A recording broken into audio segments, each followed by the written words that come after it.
Good morning dear students. आज हम पढ़ेंगे हमारा हिंदी व्याकरण पाठ 3 शब्द रचना। शब्दों को 3 आधार पर बांटा गया है।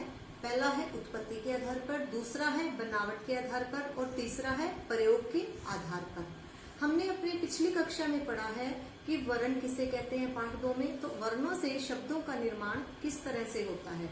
तो आइए हम पाठ को पढ़ना शुरू करते हैं। पाठ 3 शब्द रचना, वर्ड फॉर्मेशन। देखिए, पढ़िए और समझिए। ये क्या है? बर्तन। ये है खिलौने। ऊपर दिए गए चित्रों से हमें पता चलता है कि पहले चित्र में बर्तन है, दूसरे चित्र में खिलौने हैं। बर्तन और खिलौने शब्द का वर्ण विच्छेद देखिए। बर्तन का वर्ण विच्छेद दिया हुआ है और खिलौने का वर्ण विच्छेद दिया गया है। यदि इनके वर्णों को इधर उधर कर दें, जो इनमें वर्ण आए हैं, जो ध्वनियां हैं बर्तन और खिलौने में, अगर इनको हम इधर उधर कर दें, जैसे त न र ब, बर्तन के हमने वर्णों को इधर उधर कर दिया, त आगे आ गया, न बीच में, र और ब पीछे, तो देखो किस तरह से बनेगा। खिलौने के वर्ण विच्छेदों को इधर उधर करने से लो, खी, ने, ल, खो, न, ई, न, ए। अब ये देखिए, वर्णों को इधर उधर करने से बर्तन की जगह तनरब और खिलौने की जगह लोखिने हो गया है। बर्तन और खिलौने का कोई अर्थ होता है, आपको पता है ना, बर्तन क्या होता है और खिलौने क्या होता है, इसलिए ये शब्द हैं। तनरब और लोखिने का कोई अर्थ नहीं होता, इसलिए ये शब्द नहीं है।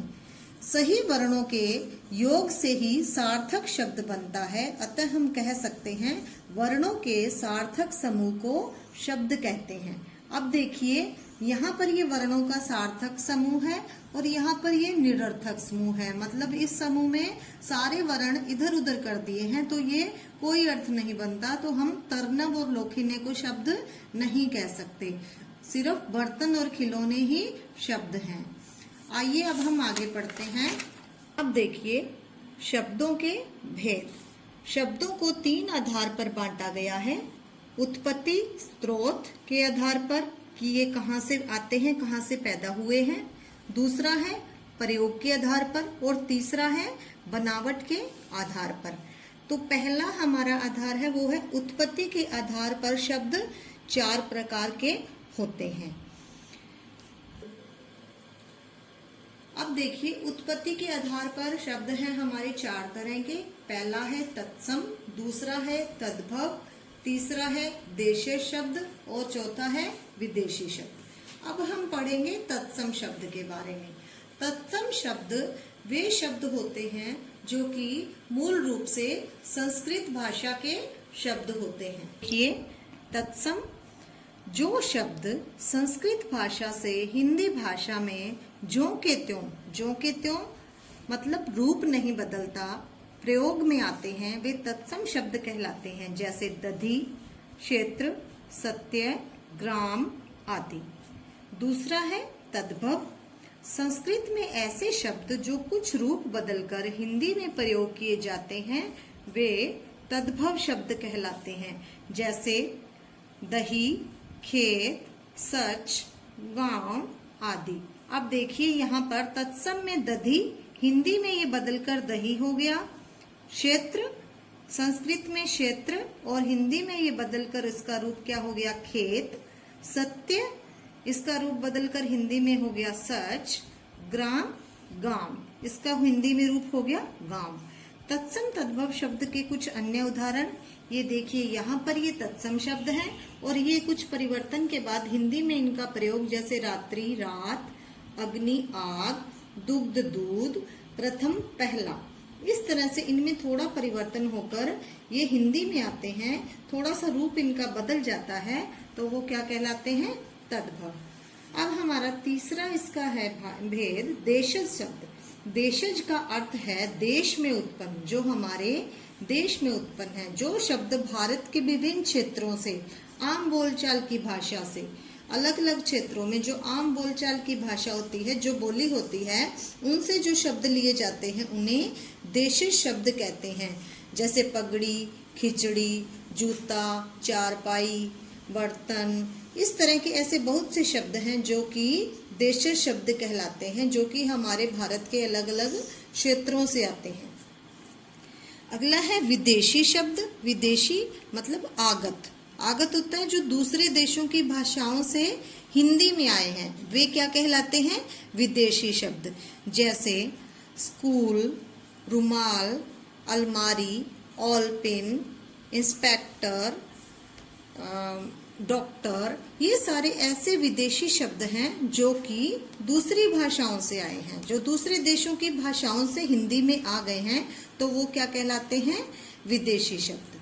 शब्द रचना का दूसरा आधार है प्रयोग के आधार पर। प्रयोग के आधार पर शब्द हैं विकारी और अविकारी। अब हम पढ़ते हैं विकारी शब्द कौन से होते हैं और अविकारी शब्द कौन से होते हैं। प्रयोग के आधार पर शब्द दो प्रकार के होते हैं, विकारी शब्द, अविकारी शब्द। विकारी शब्द लिंग, वचन और काल के कारण जिन शब्दों में परिवर्तन आ जाता है वे विकारी शब्द कहलाते हैं। जैसे कि संज्ञा, सर्वनाम, क्रिया और विशेषण, ये क्या है? विकारी शब्द हैं। अविकारी शब्द जिन शब्दों में किसी भी स्थिति में कोई भी बदलाव नहीं आता वे अविकारी शब्द कहलाते हैं। क्रिया विशेषण, संबंध बोधक, समुच्चय बोधक, विस्मयादि बोधक, ये सब क्या हैं? अविकारी शब्द कहलाते हैं। इन्हें अव्यय भी कहते हैं। अब देखिए, जो विकारी शब्द है उसमें संज्ञा भी बदल जाती है। जैसे लड़का, लड़कों, लड़के। सर्वनाम जैसे मैं, तुम, आप, वह। क्रिया जैसे पढ़ रहे हैं, पढ़ रहा है, पढ़ रहे थे। विशेषण जैसे ईमानदारी, ईमानदार। इस तरह से ये ऐसे शब्द हैं, संज्ञा, सर्वनाम, क्रिया और विशेषण, जिनमें परिवर्तन होता रहता है, तो वो शब्द क्या हैं? विकारी शब्द। अब अविकारी शब्द में जैसे क्रिया विशेषण। क्रिया विशेषण क्या होता है? जो क्रिया की विशेषता बताता है। जैसे कि धीरे धीरे, तेज, जोर से, ये सारे क्या है? क्रिया विशेषण शब्द है। संबंध बोधक जैसे तथा, का, के, की। समुच्चय बोधक में तथा, और, किंतु, परंतु, ये सब आते हैं, तो इनमें भी कोई परिवर्तन नहीं आता। विस्मयादि बोधक में अरे, वाह, हे राम, ये ऐसे अविकारी शब्द हैं जो वाक्य शब्द में जैसे कि ये लिखे हुए हैं वैसे ही आएंगे, इनमें कोई परिवर्तन नहीं आएगा, तो इन्हें हम अव्यय भी कहते हैं। अव्यय होता है जिसका व्यय ना हो, जो खर्च ना हो। अब देखिए, ये हमारा दूसरा है प्रयोग के आधार पर। इसमें विकारी और अविकारी आपको समझ आ गया होगा। विकारी शब्द जिनमें संज्ञा, सर्वनाम, क्रिया और विशेषण के परिवर्तन होते हैं वो विकारी हैं, और अविकारी जिन शब्दों में किसी भी स्थिति में कोई बदलाव नहीं आता वे अविकारी शब्द कहलाते हैं। हमारा शब्द रचना का तीसरा आधार है बनावट के आधार पर। बनावट के आधार पर शब्दों की रचना तीन तरह से होती है। पहला है रूढ़ शब्द, दूसरा है यौगिक शब्द और तीसरा है योग रूढ़ शब्द। तो आइए हम इनके बारे में पढ़ते हैं। पहला रूढ़ शब्द, वे शब्द जिनके टुकड़े नहीं किए जा सकते, अगर टुकड़े किए जाएंगे तो उनका कोई अर्थ नहीं निकलेगा, वे शब्द रूढ़ शब्द कहलाते हैं। जैसे चीता, रवि, गिलास आदि। अब मैं आपको बताऊंगी कि किस तरह से इनके टुकड़े करेंगे और किस तरह से उनका कोई अर्थ नहीं निकलेगा। अब देखिए, जो ये शब्द है चीता, इसमें हमने इसके दोनों वर्णों को अलग किया है, ची, ता। अब जो ची है और ता है, ये दोनों जो हमारे वर्ण हैं, इनका कोई अर्थ नहीं निकल रहा। इनका कोई अर्थ नहीं निकल रहा, तो ये क्या है? रूढ़ शब्द। ख, यौगिक शब्द, दो शब्दों के योग या मेल से बनने वाले सार्थक शब्द यौगिक शब्द कहलाते हैं। यदि इन शब्दों के टुकड़े किए जाएं तो वे खंड भी सार्थक होते हैं। अब देखिए, यौगिक शब्द दो शब्दों के योग से बनते हैं, ठीक है। जैसे कि पुस्तकालय, पुस्तक, किताब, आल्य घर। अब देखिए इसके जब हम दोनों शब्दों को अलग अलग करते हैं तो इन दोनों के अर्थ निकल रहे हैं। तो अर्थ निकलने पर, और वो सार्थक भी हैं अर्थ, जैसे पुस्तक किताब को कहते हैं और आल्य घर को कहते हैं, तो ये यौगिक शब्द है। इसी तरह स्नान घर, स्नान नहाना, घर गृह। अब देखिए यहाँ पर भी दोनों शब्दों के अलग अलग करने पर अर्थ निकल रहे हैं, तो ये यौगिक शब्द है। अब देखिए एक शब्द है रसोई घर, यौगिक शब्द है ये। अब इसमें हम इसके शब्दों को अलग अलग करते हैं।